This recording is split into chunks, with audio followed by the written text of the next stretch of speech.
Hello. Hello. I am going to be continuing to paint on this painting of Little Marie.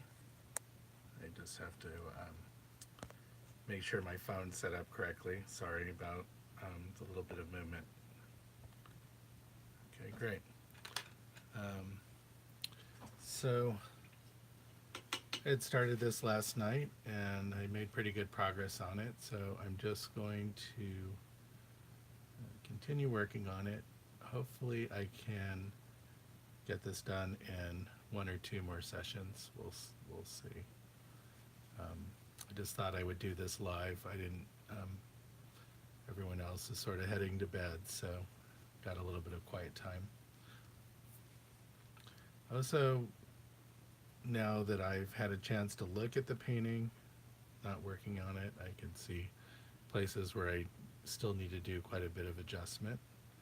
And sometimes it's helpful to stop, stand back, and take a look. I know there looks like there's one person here. Let me see if I can actually get this to view properly on my computer monitor, so if someone has a comment I can see it. I don't know why this is only showing part of the screen. Okay.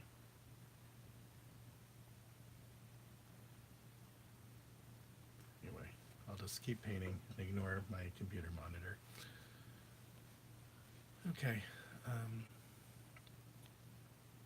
So just little things that I can adjust that I see aren't quite where they need to be yet. I will be making a bunch of those until things start to pull together a little bit better. Where the painting is right now, it just feels like there's a bunch of elements that are about where they need to be, but nothing really feels like it's really attached from one part of the face to the next. And so what's happening is that it doesn't feel like things are sort of set in space. They're just in a two-dimensional way. They're relatively right. It isn't until things kind of get a little more concrete in their placement and the values are adjusted in such a way that they are a little bit closer to where they need to be, so that your eye reads things as moving forwards and backwards in space. So I'm just making some of those finer adjustments. I am squinting down so that I can sort of obliterate any little details that may be distracting and me seeing where things need to be changed. You can see there's this little corner of the eye that needs to be pushed over. So this part of the process is just making very subtle adjustments to the drawing. And when I say drawing, really the position of things, the position, the proportion, and sometimes the value and color structure.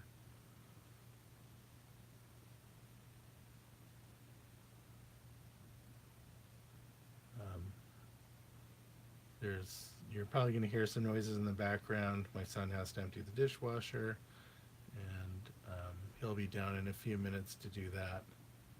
So there'll be a little bit of background noise. It's not a... Oh, that's my other son. I'm bringing down his dishes. Okay.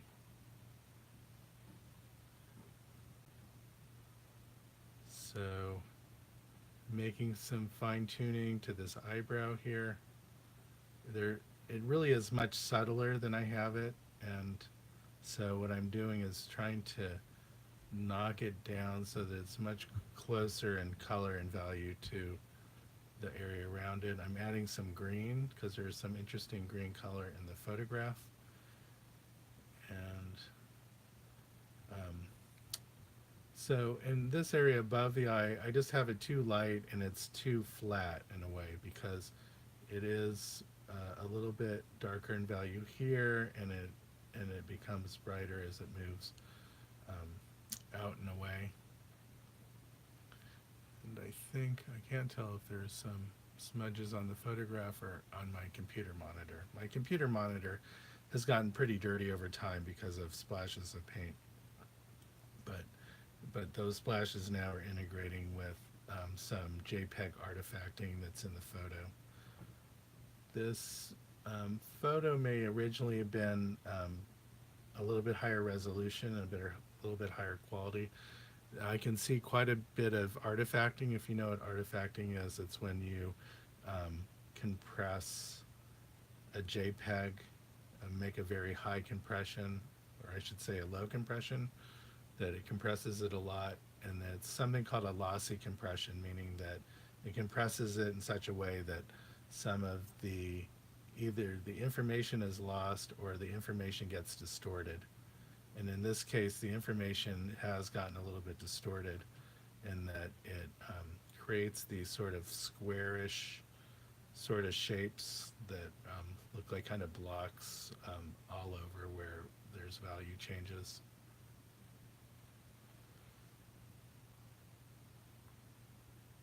Okay, so I may be the only one here because it does say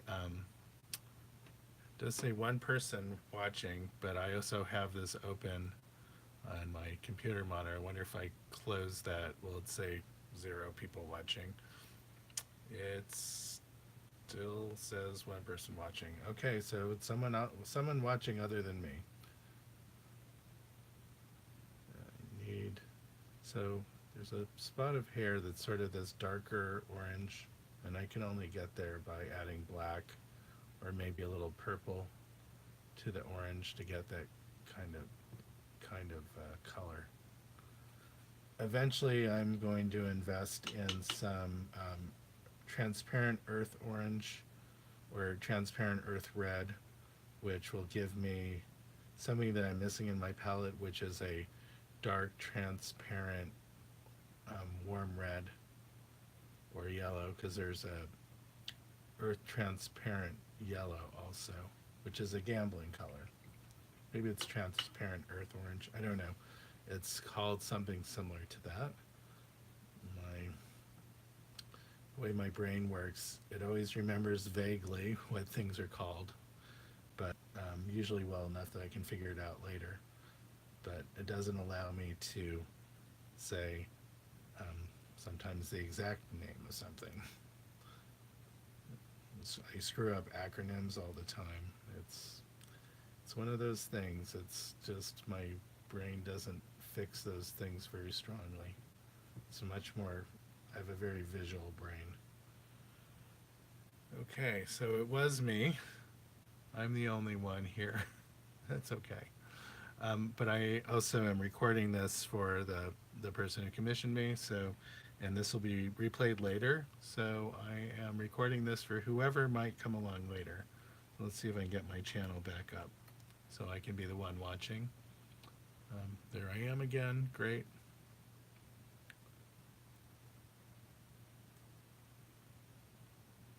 And, oh, I see. Oh, there's my other view. Great. I just had, there's a view in your YouTube channel. There's a little icon that you can click on to make it take up the whole width of the screen or just part of the screen. And then you can see the chat on the side. And I didn't have it the way I wanted. But it took me a while to figure it out. Anyway, so I'm knocking back some of the white panel with this minty, I'm going to call it mint blue or mint green for a while, just so that I can better see my values. And I'm going a little bit darker, I think, than what's in the photo. And I'm really liking some of the passages of thick paint that's now occurring in the face, even if the values aren't and the placements aren't quite right. It makes me really want to keep this painting rather on the thick side, so I can play around with that. I um, sometimes my paintings suffer from being a little bit too thin, and I want to make an effort to try to go thicker over time, baby steps. And so I can play a little bit more with impasto as part as being part of a design element in my paintings, and just get a little braver with thicker paint. Okay, so now I'm using the sight size technique to my advantage, which for those who don't know what sight size is, that's when you have your subject and your painting about the same size or the same size in your vision, so that you can look back and forth between one and the other and compare very quickly. And that's just what I'm starting to do now, is I'm really looking at seeing where there's differences. And in a way, it's almost like you're like toggling back and forth, like like you have one picture up in the screen and you're quickly shifting to another picture, and you can see very quickly where there's differences. And there's quite a few in this painting, more than there should be for this idea to work very well. Once I start getting enough things that are very close, then I can really hone in on really small differences. And that's where this sight size technique really does work very well, um, because you just sort of see little things that jump out as being not quite the right color, value, position, and then when you make that adjustment, then that leaves lesser or fewer things that need to be adjusted until the whole thing really starts to snap into place.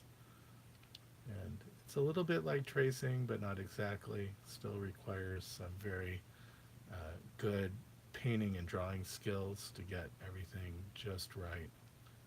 And so there's some things about the shape of the face that aren't quite right yet. And I don't think it's necessarily that the drawing is off. I think more that the value structure, where things aren't reading like they're properly turning in space yet.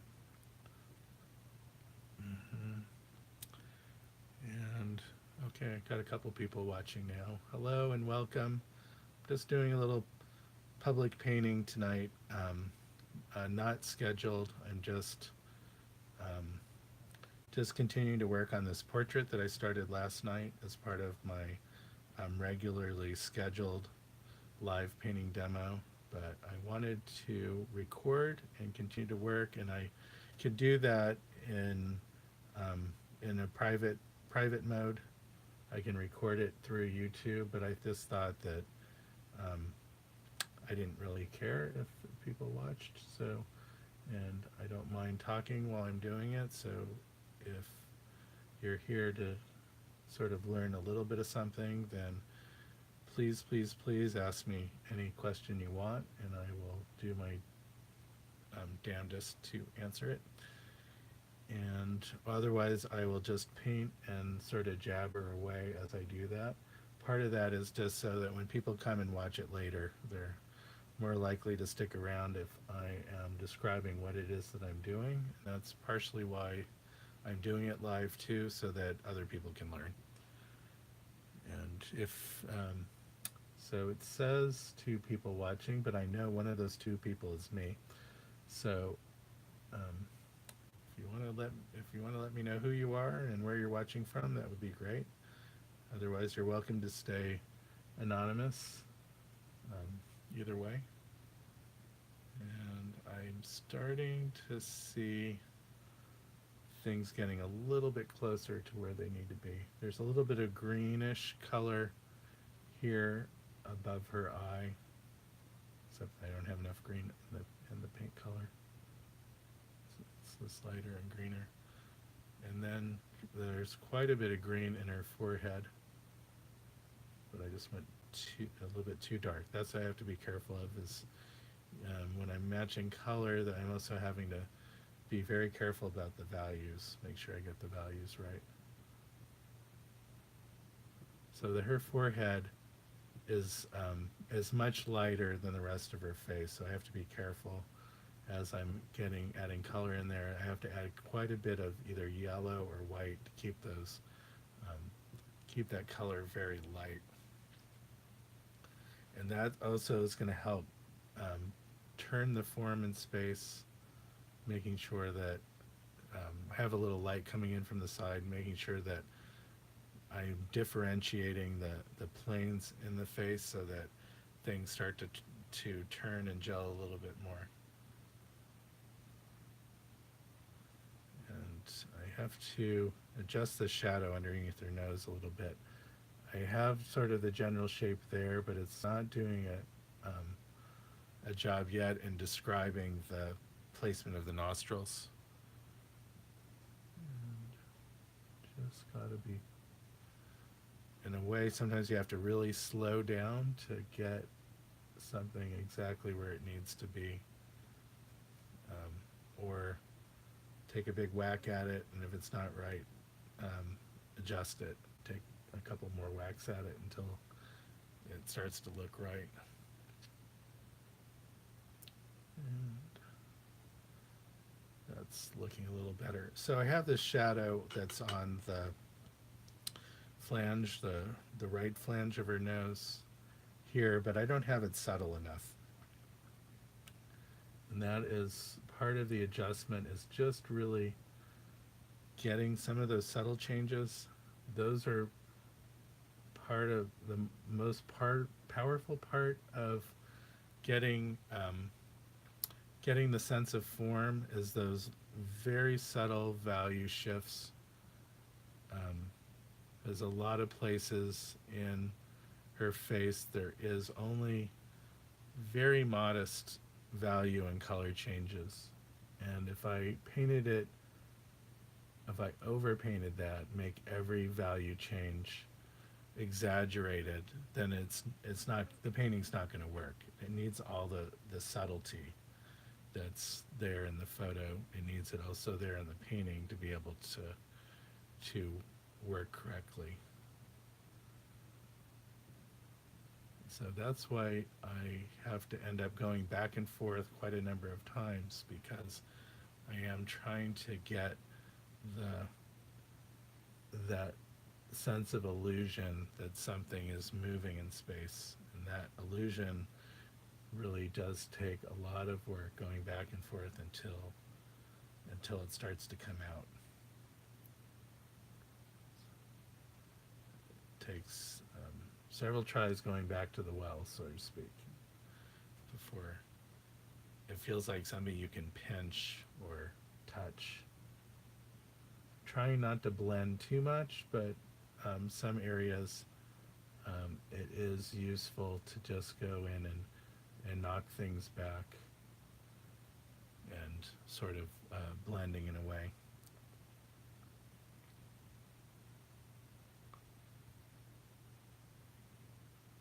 But what blending does is it kind of muddies the colors in a way. When I hear people say they struggle with their colors becoming muddy, it's because where there may be one color right next to another, and where you have the opportunity to put down separate brush strokes, each one different colors, when you just start blending everything together, then you no longer have that color differentiation. That all just starts to blend together, and then you lose that, all those subtle color changes that make something feel alive, and thus that sense that something is muddy. So every time I'm putting down a little bit of paint in a particular area, I'm looking very carefully to see what those color differences are.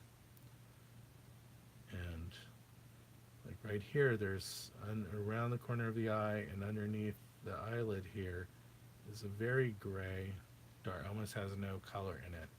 And so there I'm using a combination of white and black and maybe just a hint of color to get that to come out. See if I can push this eye up a little bit. just have the bottom of it,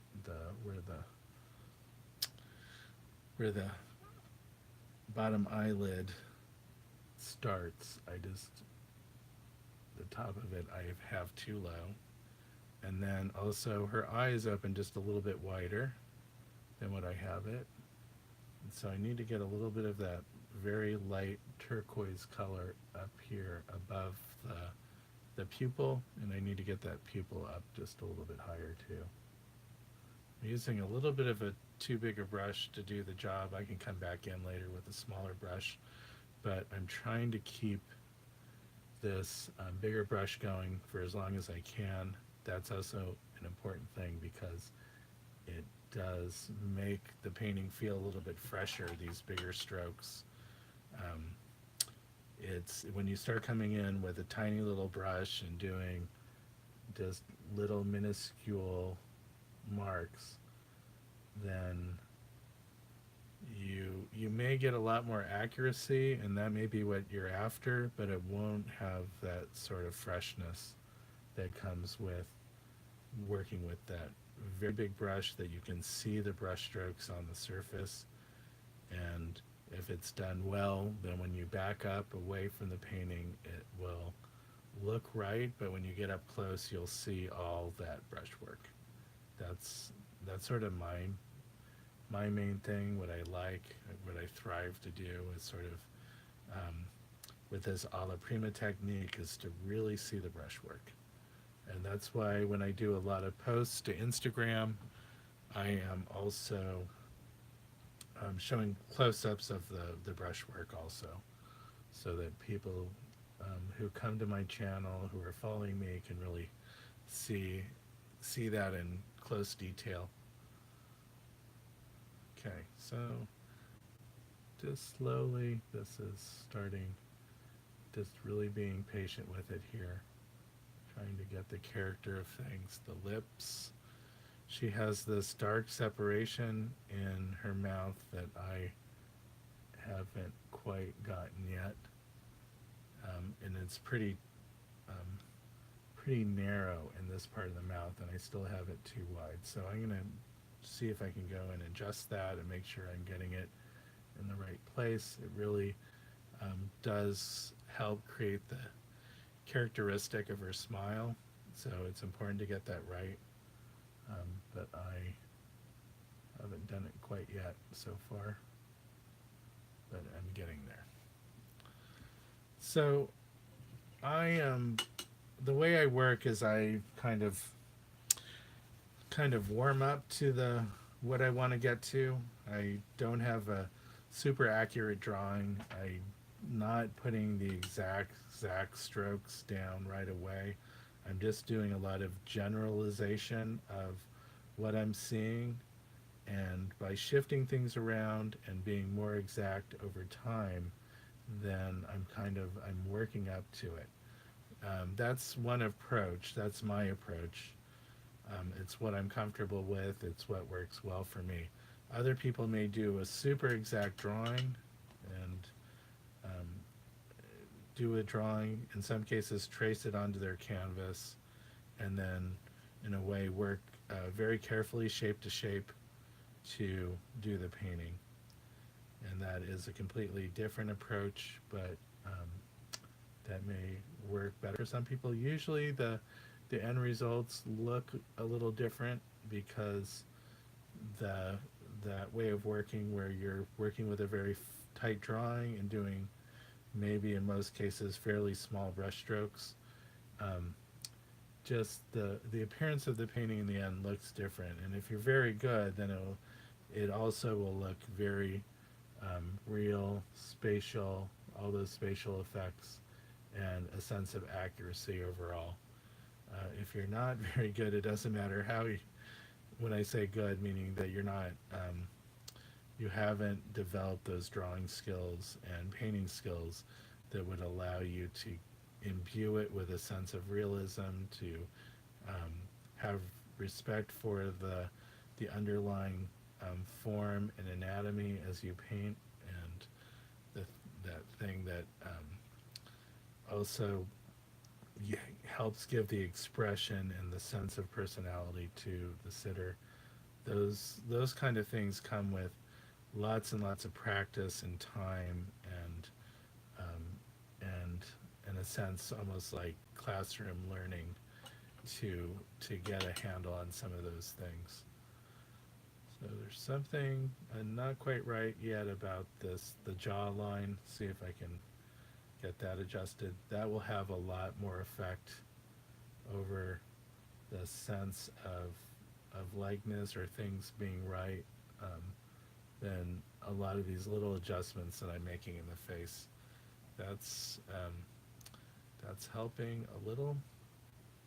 Let's see what else is really off. So I don't really have a sense of form of her right cheek yet. Um, I just, because of the paint strokes are not um, very subtle, so I have to come in and sort of correct some of those and come in with the lighter light that's hitting the tops of the cheek. And again, trying to work thicker. This is fairly subtle color change here, so I have to be very careful and make sure that I'm going very subtly darker as I work towards the crevice of the mouth there. So that's too fast a value change. I'm starting to correct that a little bit. And I did maybe cut into this cheek a little bit too much, but it's a very subtle difference. And let's try to get the right mouth shape.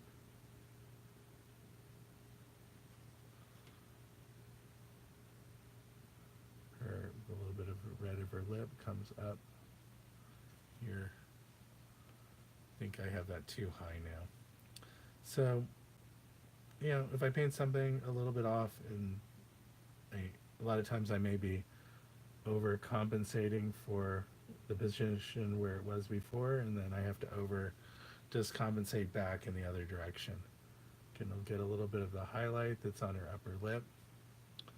Start to get in those little clues as to where the form is turning and moving in space. As I paint and those forms start to become more apparent, then it is almost a sensation that I'm painting on the tops and the sides and the bottoms of things in space. I can start to visualize it, and that's a place where I try to get to pretty quickly. So I'm just not painting from shape to shape, that I'm actually thinking about, okay, I'm painting the side of her face here, painting the front of her forehead, painting the top of her eye, those sort of things that are, in a way, being able to see and think more spatially. Oh, my picture is frozen. Oh gosh. And so it is. Okay, let's see if I can just go skip the Wi-Fi altogether.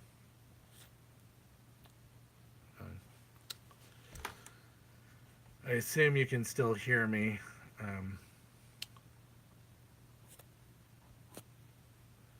Okay, so it seems to be connecting. I'm not sure. Okay, I think I might be back here. I see the picture without the spinny thing, but I don't see my brush in front of the picture. That may just take a second to show up. So I see Bryden Crane, you're here. Well, welcome. You are my sole survivor at the moment. Although it only says one watching, so that might be me. I may have lost Bryden. Oh well. Okay. Oh no, there's someone here now. But I think the picture is still frozen. I'm not seeing my paintbrush. Erg. Okay. Do I have to redo this again? No.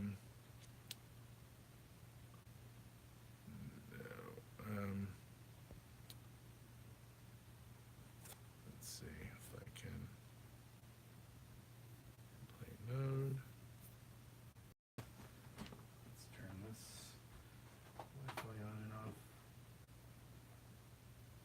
painting. You may be able to hear me on the video. Part that I cut out and repost, we'll see, because no one wants to really watch a video not moving. Nope, not much luck here. Frozen, frozen. Yeah, sorry about that, Brian. Bug.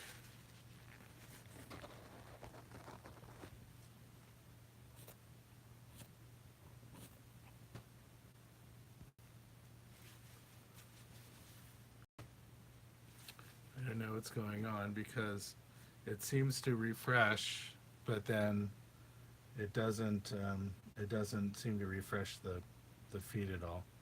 So I just end up seeing the same picture regardless. So I just may end up starting a new stream, which seems like that's what it takes sometimes. Maybe sometime soon I'll have figured out what is causing this issue and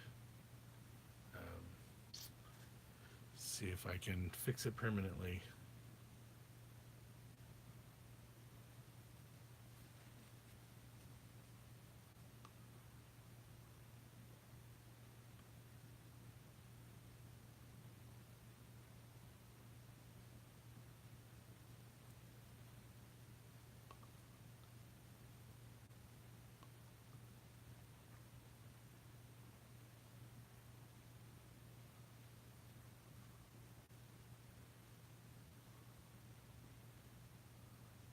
Okay, just